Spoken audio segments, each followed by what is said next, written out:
morning, what we are going to do is continue with this reading. I see several of you are here, Batman and others. Yeah, I want to say welcome to you. Thank you all. Thank you all so much for coming in. Thank you all so much for joining us. It is another Saturday morning. Shala, what's up? Bless up a nice clean self. How are you doing, my love? Good to see you. And good to see the others as well. Yeah, so we are going to continue with the readings that we have been doing over the last few days. You all have insisted. You all have insisted that I not stop, that I continue with the reading because you all are enjoying it. All right, so we're going to continue with the reading of this Bible here. We have done this already. For those of you who have been here with us, we have done this already. We have read the Bible already from the beginning to the end, and we got lots and lots of feedback. We started redoing it, different books, not haphazardly, but not in order. And you all said you didn't like that. You want me to go. Shall I bless up a nice clean self? Thank you, my love. Hold on, let me set this up, Mary. Okay, that's good. Yeah, and you all said, oh, Trev, we don't like it like that. We want you to do it from the beginning because we want to keep track of what is being said in the Bible. And I'm obliging you all. Okay? Yesterday, we read where were we yesterday? Anybody remember where we were yesterday? I think yesterday, Jacob robbed Esau yesterday. In yesterday's reading, their father Isaac, who was old and basically blind, wanted to give his blessing to his firstborn before Monica, good morning, before he passed away. And he asked his son Esau to go fetch him some venison, make him some soup. And his wife Rebecca heard, and she loved Jacob to her heart. She thought the person who needed to get all that blessing, sis, yes, I look beautiful by your phone screen. And when you see me on live, when you see me in a real life, you want to see me in a real life. But anyway, what's up? Why you up so early? Me dagga text you last night, you know, when me hear the news, but me name bother text, because I say too late. It is too late when me hear. But we will talk later. Yeah, but anyway. Yes, people. So in the story that we read yesterday, Isaac, who was basically blind and close to death, had asked his firstborn son Esau to go ahead and, you know, make him some venison soup, bring it to him because it was what he liked, and he wanted to drink that before he died. His wife Rebecca heard him tell Esau that, and she loved Jacob more than she loved anyone else. And she thought if Isaac was going to give a blessing, then he should give the blessing to Jacob. And so, thank you for that heart me out at Kazen, good morning. How you doing, my love? Good to see you. Yeah. So she told Jacob that that's what his father was planning to do. He had asked Esau to go get the meat and make the meal. And so she told Jacob she was going to be working with him to deceive the blind Isaac so that Jacob could get the blessing and rob Esau out of the blessing that was rightfully his. And that's what happened.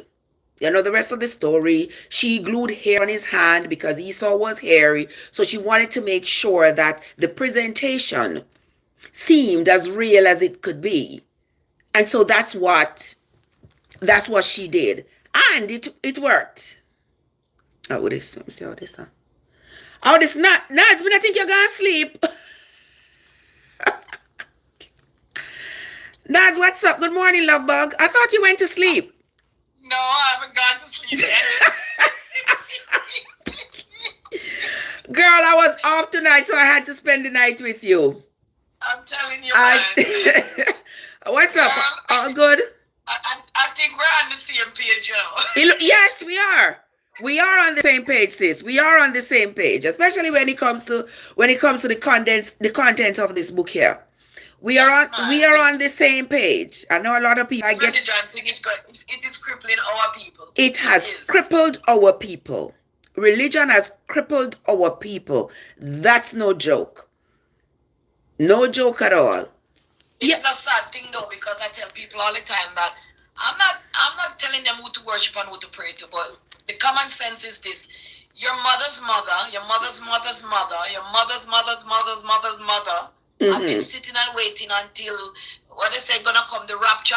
Yeah, they were waiting for one last yet. month and the month before too. The people out here waiting And for a we rapture. are at the age. Well, once you pass half a century, you know,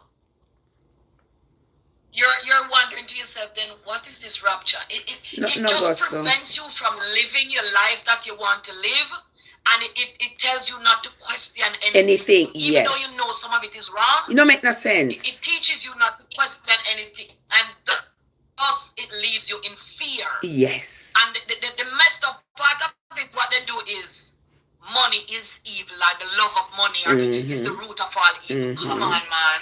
And then we live our life according to what they say. Meanwhile, they're taking the money from you and living rich while you're still poor. While you are still poor. It's messed up. It's messed up. It's messed up. And people don't stop to see. And they glorify this poverty. They glorify poverty and tell you, oh, you're going to be rich after you die. What? Rich?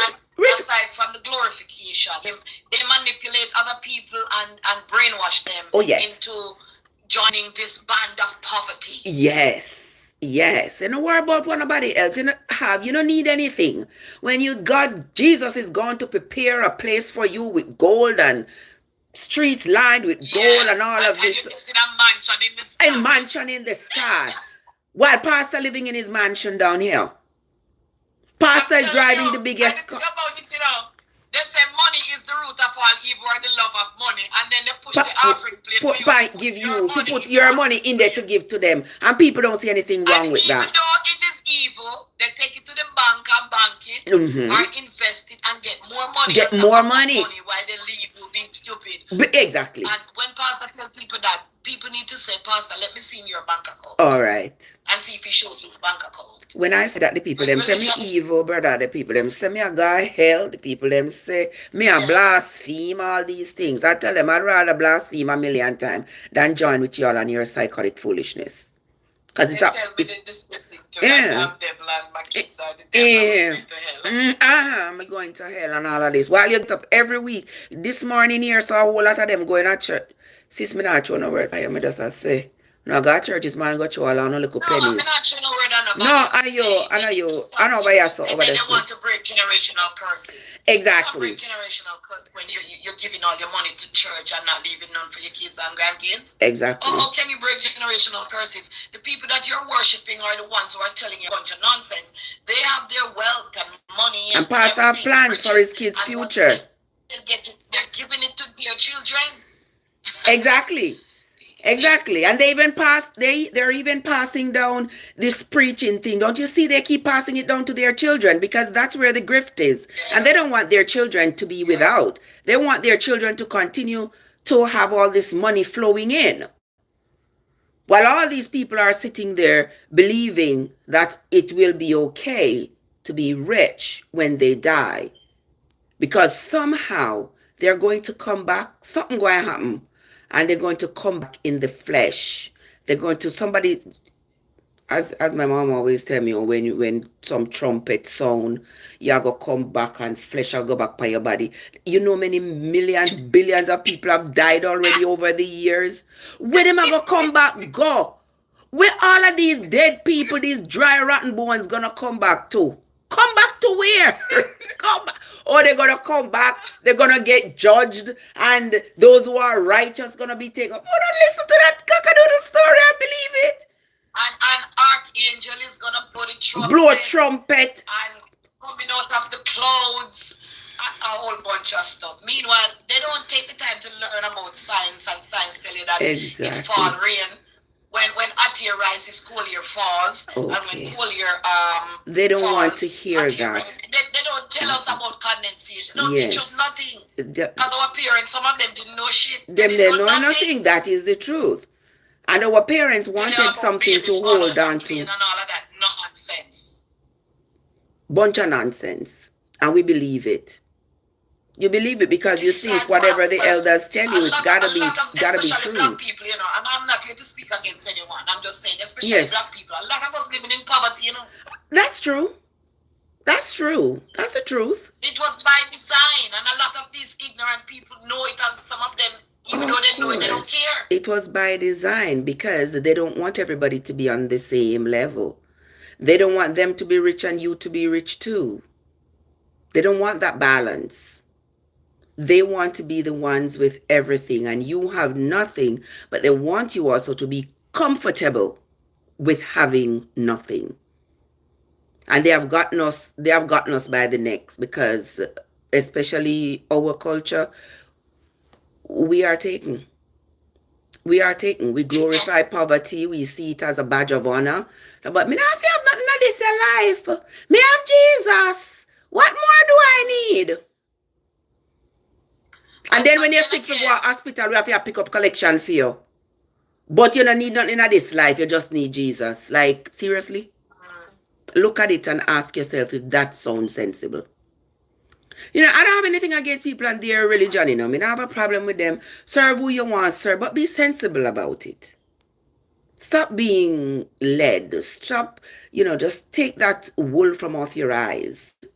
You know, look at all that you are doing and ask yourself, does this really make sense whether or not I believe in a higher being? Does this that I'm doing, does it really make sense? And when it all comes down to the nitty-gritty of things, are your money. If you never had any money to put in that offering plate, pastor would have nothing to do with you. No. Nothing to do with you. If you never had anything to put in that plate. Yeah, pastor then I go ask you to come to church every weekend. Pastor wants you to come to church every weekend.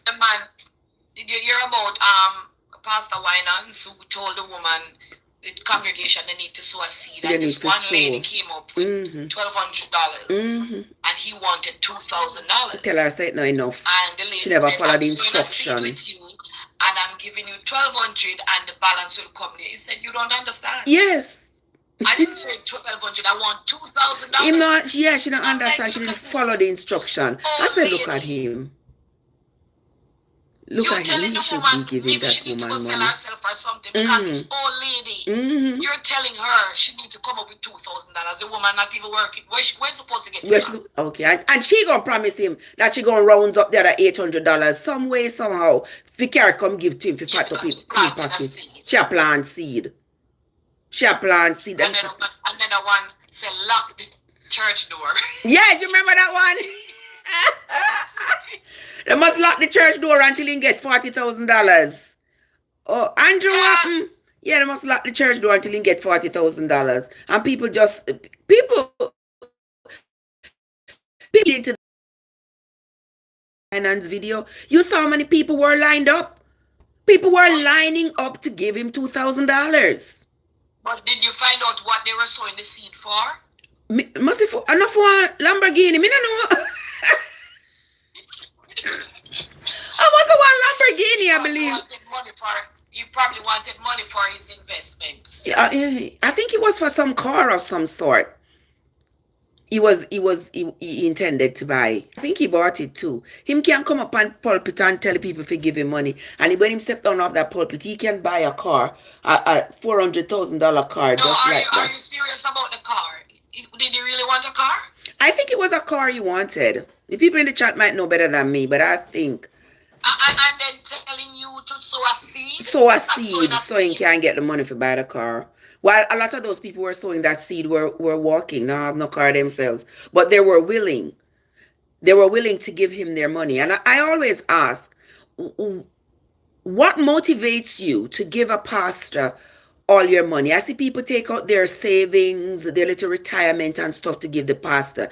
And I say, what motivates you to do that? Is it that you are trying to buy your way into this heaven, or what is it? What is motivating you? Because there has to be a motivation. You have to expect something back. Because you know go to Walmart and just give Mr. Walmart $1,000 or $100 for that matter. You go to Walmart, when you pay that money, you expect to come out with some groceries.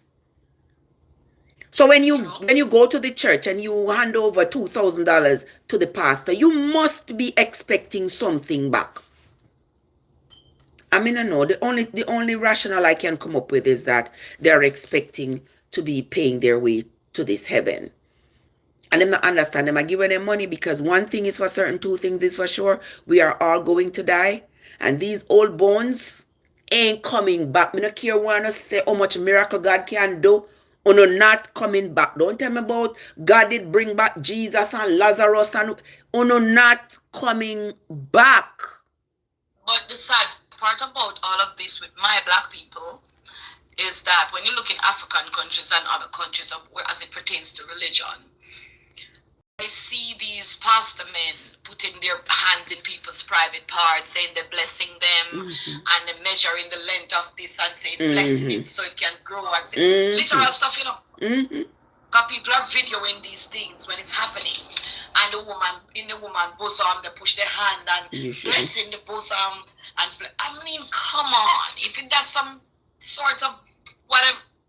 You know what it is. You and I know what it is. And people still sit and go to these churches in this congregation and condoning these open essay. Exactly, that's what it is. In the name of religion. They do accept it in the name of religion. Where I say you should want to receive prayer. You should want to receive prayer. Who should want to receive prayer? Prayer for what? Monica. Prayer from who? As much as Trav is here, I can say and speak out in the universe and said, my sister Trav, wherever you are, my words reach you in kindness, and I hope you are blessed. Whatever you desire, that's me. Whatever you desire, I hope you can receive it in abundance. That's me. That's my energy I send out to people. I don't need no Bible or no religion to tell me that I should send blessing unto anyone. Your energy. Your energy is what you can send out to people. Trav, tell me if I'm wrong. No, you're not wrong. You're not wrong. You're right.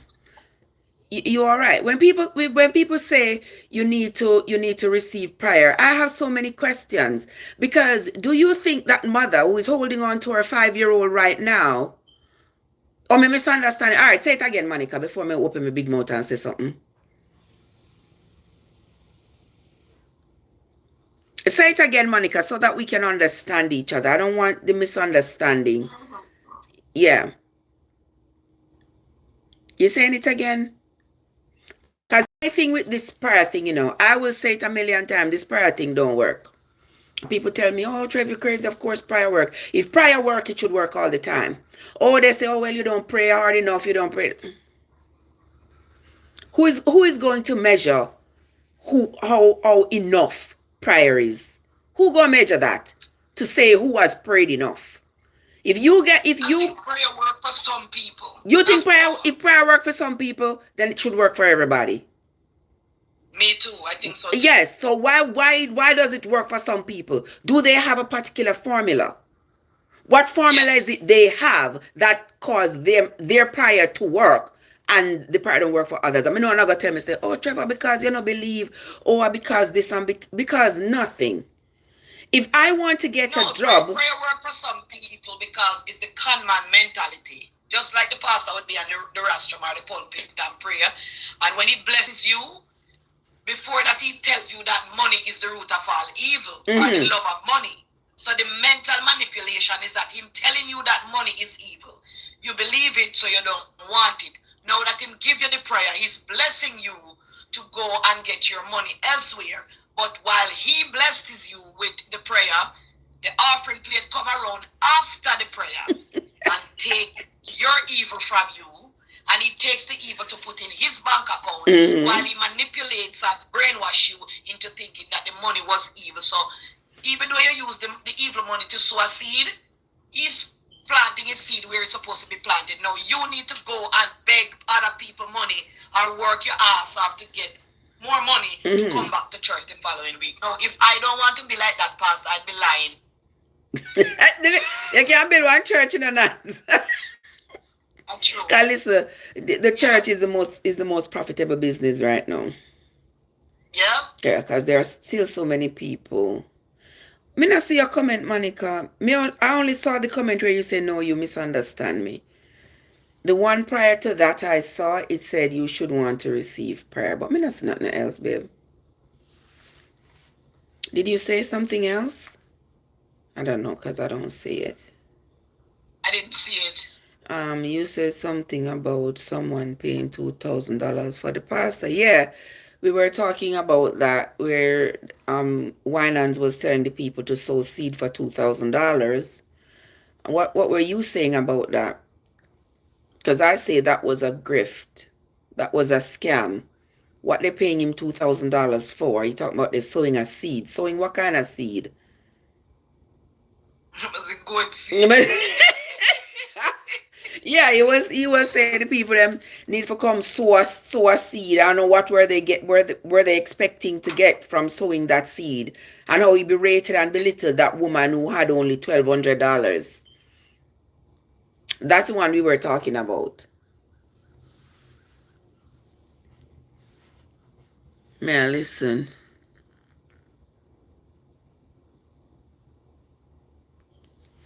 How this come and talk about you feeling kind of gay today. So what that have to do with me?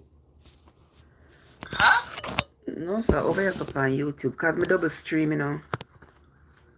Okay. Me double stream. Then it's across this come from.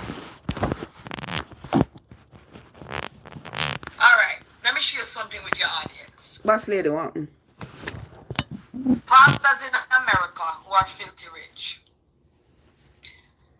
Kenneth Copeland has $300 million. Joel Osteen, $100 million. TD Jakes has $20 million. Mark Drissel has $2.5 million. Franklin, $10 million. And the list goes on and on. Where them get that money there from? Now, when you look at all of this, how much does the congregation have? Good question. And people don't see that. From the people, yes, boss lady. Them get all that money from the people. Them invest what them invest and make more on it. And then they call it, then say God bless them. And the people in the church be staying there hungry and destitute, desperate. People be needing stuff. Pastor not giving it to them. People, everything is a scam. Exactly, Monica. People be wanting to go to the doctor, have to be throwing GoFundMe, have to be picking up money here and there. While pastor not giving you his money. Pastor's money, the money that pastor you don't give to pastor. Pastor want that money to make generational wealth for him and his children and his grandchildren and everybody else in his family. Yep. Pastor going to tell you, go and pray, sister. We're going to have a prayer night. We're going to have a prayer night for sister so-and-so whose husband just passed away and she's left with the children. We're going to have a prayer night and pray that God will intervene and comfort her or something. She wants her mortgage paid. That's comfort. She wants her picking them for go to school. That's comfort. You understand? She want to be able to care for her children in the absence of her husband. That's the kind of comfort you want. Now people coming around putting their hand on her and claim that they might pray that God intervene and comfort her so she don't cry for her husband's passing anymore. Congregation taking everything, give bus pastor a drive Benz. Exactly, and pastor not give them even a drive. Even giving them one ride in the Benz. Yeah, Monica said you said something about someone paying $2,000 for the pastor. Yes. Yeah, with the pastor. She said everything is a scam. And we are. All right, Southern. Have yourself a good morning. Have yourself a good morning. I'll see you later. All right. Yeah. Yes, Monica. Everything is an absolute scam. Oh, this is Shala.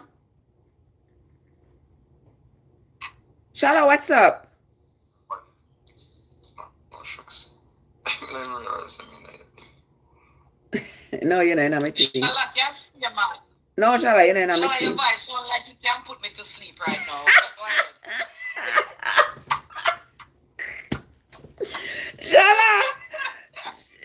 Shala, here not the ramping in the early Saturday morning here. I went there. I must be working there now, because Shala, they are working now, because I come off of Shala live 4 o'clock. Almost 4 o'clock when I go work. Shala probably, yes. I come off I'm live almost 4 o'clock when I go work. So, I'm thinking still there work. But anyway. I don't mean I'm going to sleep yet, you know. I mean, me say, boy, I can't see you I'm on the midnight aisle. Jeez and peas. You're good, man. Me rate you. Me rate you. I don't have to sleep yet at all. Because when me there work, I'm a peeping, and me see you, I say, Lord have mercy. Me come off of work in the morning, me see you still there. Me say, wow. Sometimes all I can do when I come off of work is a 2 hour. And I have to go sleep. I have to go sleep, man. Me I get old. When I was in my 30s, and even sometimes in my 40s, I could have run the midnight aisle all 3-4 nights in a row. But no, me can't do them something no more, yeah, man. Why? Me not my mid-50s. Me can't do them something no more, child. Me got in my bed. You don't think I'm in my mid-50s? Yeah, but maybe you have, yeah, me tell myself. I tell myself, Trev, go to sleep. You need your rest. Yeah, and me go to sleep. I sleep. Yeah, because during the daytime when I have stuff to do, I have to run up and down. Me don't have nobody to delegate to and say, all right, you go do this to me, you go do that. I got to run around and do what I got to do. So, yeah, sister here have to take her rest. Well, I say, and when we come up to them and say, what? Oh, shit, me forget. I forgot. Jesus, my God. People. People me completely forget. Me wonder why me have to wake up so early on a Saturday morning. I'm like, you know, see me had motion to. I'm like, why should we wake up so early? Me can't remember so I have to carry the penny. Go out, people sickness. All right, I completely forgot. We will talk later, people. I remember come. Me never remember. Me gone, people. When me come back. Oh, me never remember one word. Jesus Christ. All right, here I come. Me never remember. We will say,